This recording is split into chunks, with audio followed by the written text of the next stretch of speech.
Bonjour, donc nous allons continuer notre travail sur le livre Maths c'est complexe.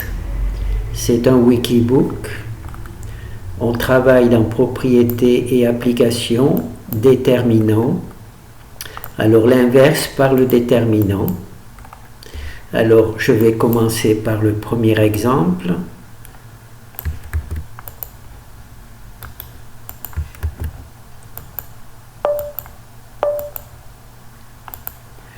Alors ici j'ai une matrice, comme elle est petite je vais en prendre une plus grande. Voilà. Alors ici j'ai une matrice, j'ai le code pour Octave. Je vais chercher Octave. Je mets le code. Et ensuite je réduis la taille de la matrice, de l'écran. Hop. Et on voit ici, c'est les deux premières colonnes. Les deux premières colonnes, on voit que c'est à peu près les mêmes valeurs, au moins 4 chiffres après la virgule. Ensuite, ici, il y a la troisième colonne. On voit que c'est à peu près les mêmes chiffres, avec 4 chiffres après la virgule. Et ensuite, ici en bas, c'est la dernière colonne. Et on voit aussi que c'est à peu près les mêmes chiffres. Donc ça c'est bon.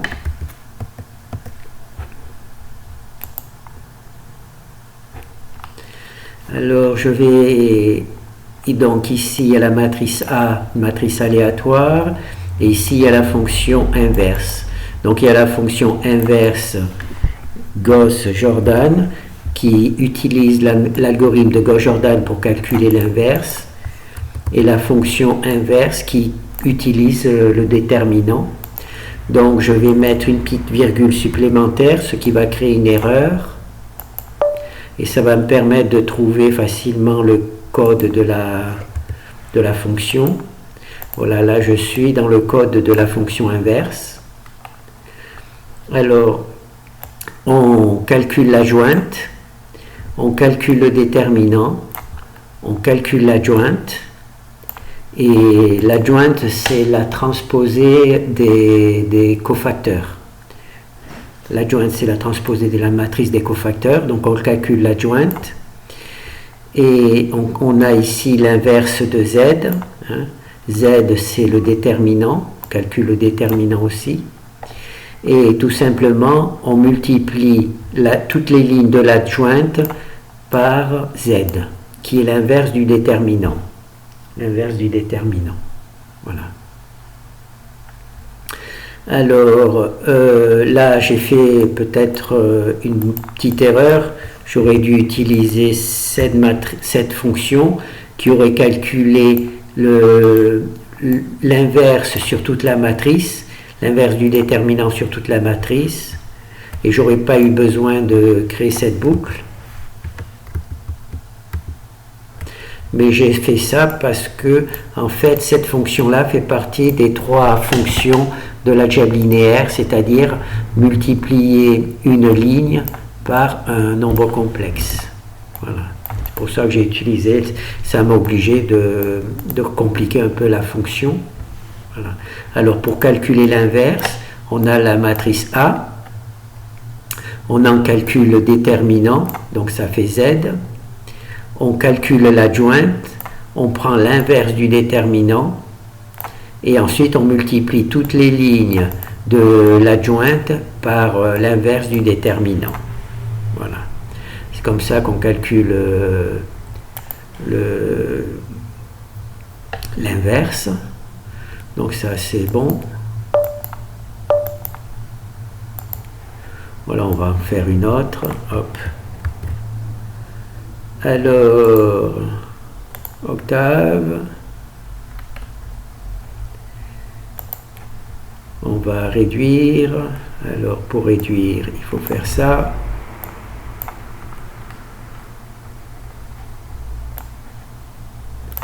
Voilà.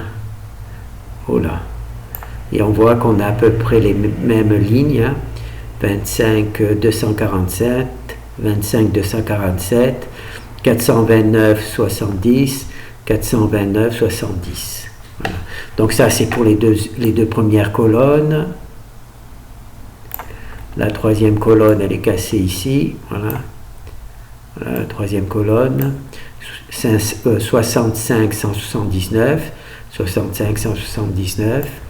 Et ici, il y a la dernière colonne. Voilà la dernière colonne qui est ici. Voilà, on a à peu près les mêmes résultats, 4 chiffres après la virgule que octave. Alors on a vu que pour calculer l'inverse,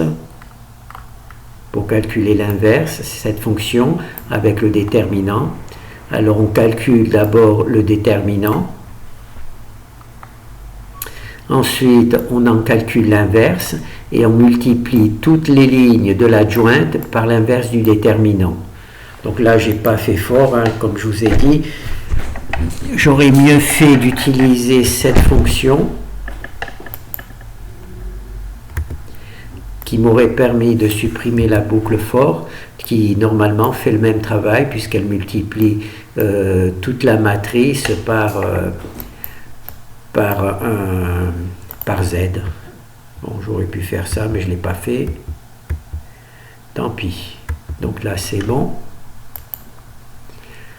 Alors là, on va voir que, naturellement, la fonction inverse permet de résoudre un système à x égale b. Donc ça, c'est des choses que l'on a vues précédemment.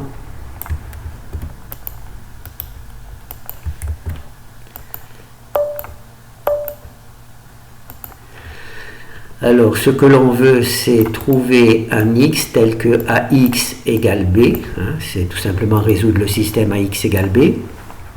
Si A est une matrice carrée et si A a un inverse, alors il suffit de multiplier. Alors là, je suis obligé de passer par rapport à ici. Hein.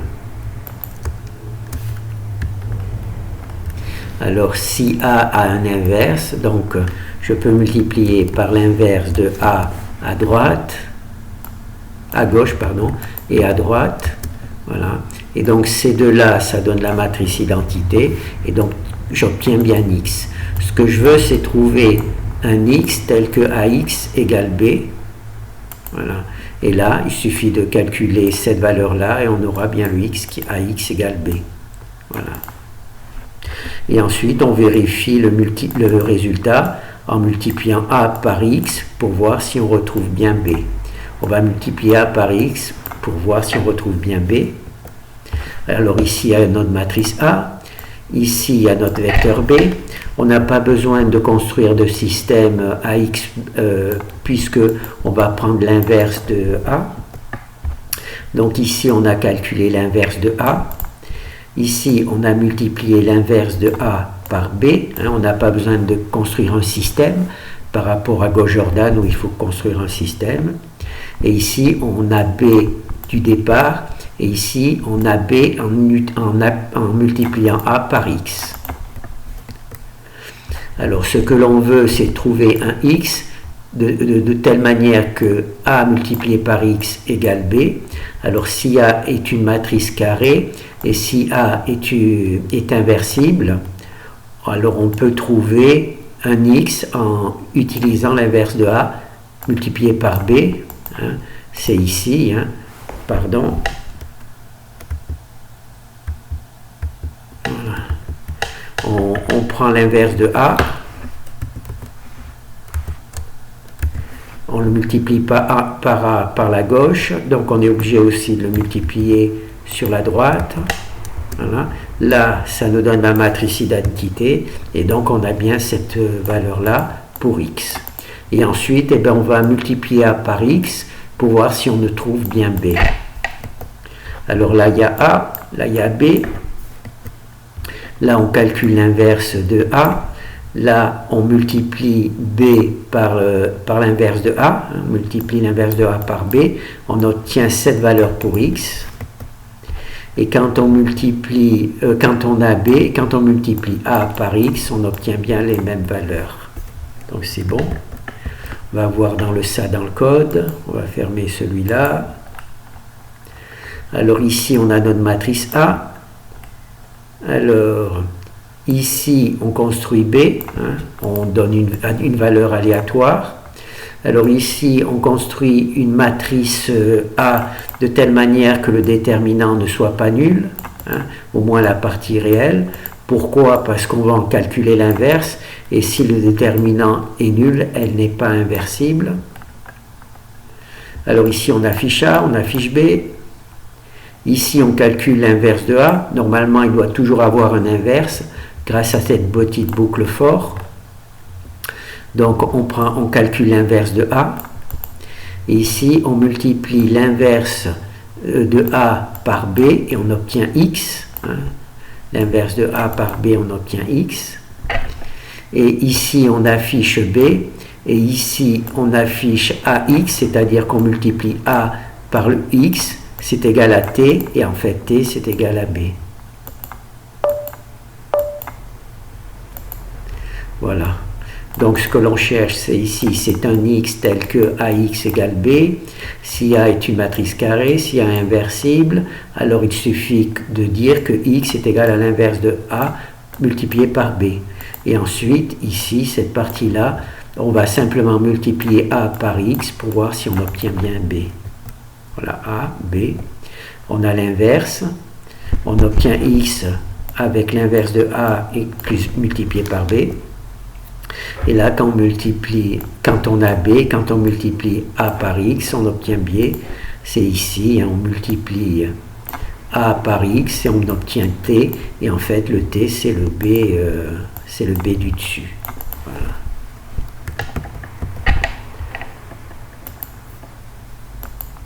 Alors là, c'est ce qu'on a vu déjà précédemment avec Gauss-Jordan. Je dis ça parce qu'en fait, j'ai fait le travail à l'inverse. J'ai commencé par faire Gauss-Jordan et le déterminant, alors que dans le livre, le déterminant est en premier. Donc c'est pour ça que je me mélange un peu les pédales. Alors là, on va résoudre un système AX égale B, où I ou B a plusieurs colonnes. Donc il y a aussi les X qui ont plusieurs colonnes. C'est le même algorithme, simplement on travaille avec des B multiples.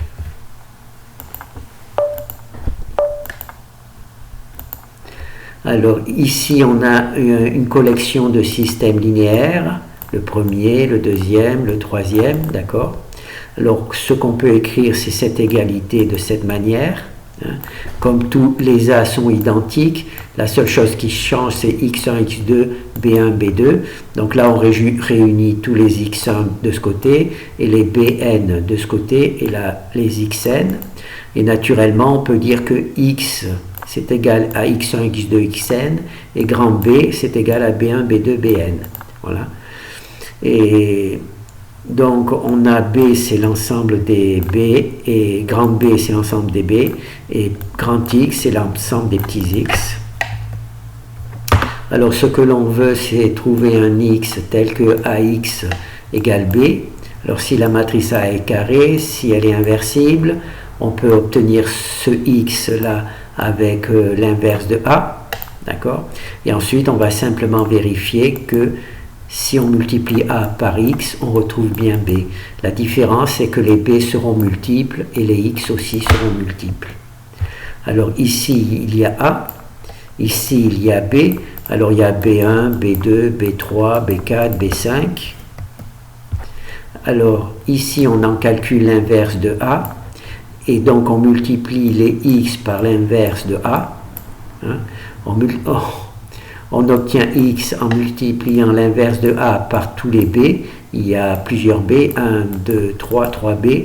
Donc ça nous fait X1, X2 et X3. Il y en a même 4. Non, ça c'est l'inverse. Il y a 4 X1, X2, X3, X4 et X5. Ah ben, il y en a 5. Et là, donc, on a les B du départ, ceux qui ont été donnés dans le cours. Et là, on a multiplié A par X1, le X1 qu'on a calculé ici, le X1 qu'on a calculé ici, et ça nous redonne bien B. Là, on a multiplié A par X2, et ça nous donne bien B2.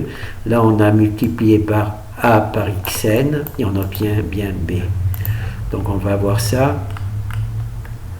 Alors là c'est l'inverse pardon, là c'est la matrice A, là c'est B avec son inverse, donc il a 5 colonnes B, il a 5 colonnes. Alors ici il y a une petite boucle pour que le déterminant ne soit pas nul, puisqu'on calcule sur l'inverse, et si le déterminant est nul, la matrice n'est pas inversible. Là on affiche A, on affiche les B, hein, B1, B2, B3, il y en a 5 colonnes. Là on calcule l'inverse de A, et on l'affiche ici. Là, on multiplie l'inverse de A par B, ce qui nous donne l'ensemble des X, X1, X2, X3, hein, les X1, X2, X3, X4 et X5. Voilà. Ici, on affiche le B direct, celui du départ. Et là, le deuxième, AX, là on multiplie A par X, et on obtient T, et T en fait le B1, B2, B3. Voilà. On obtient bien que AX1 égale B1, AX2 égale B2, et AXN égale BN. Voilà.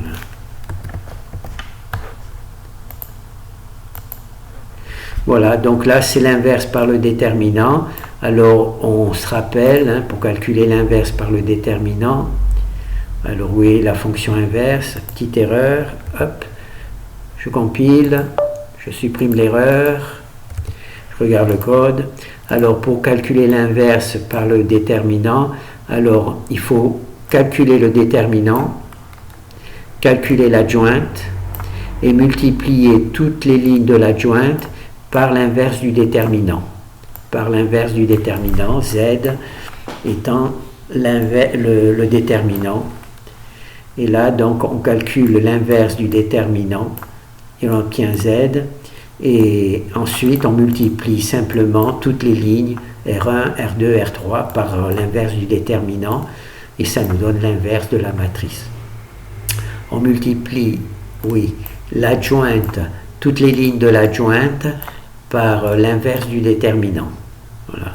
C'est cette fonction-là qui multiplie une ligne. C'est pour ça qu'il y a la boucle for pour passer sur toutes les lignes. J'aurais pu choisir cette fonction. Là, ça aurait multiplié toute la matrice en une seule fois. Et donc, je n'aurais pas eu besoin de cette boucle for.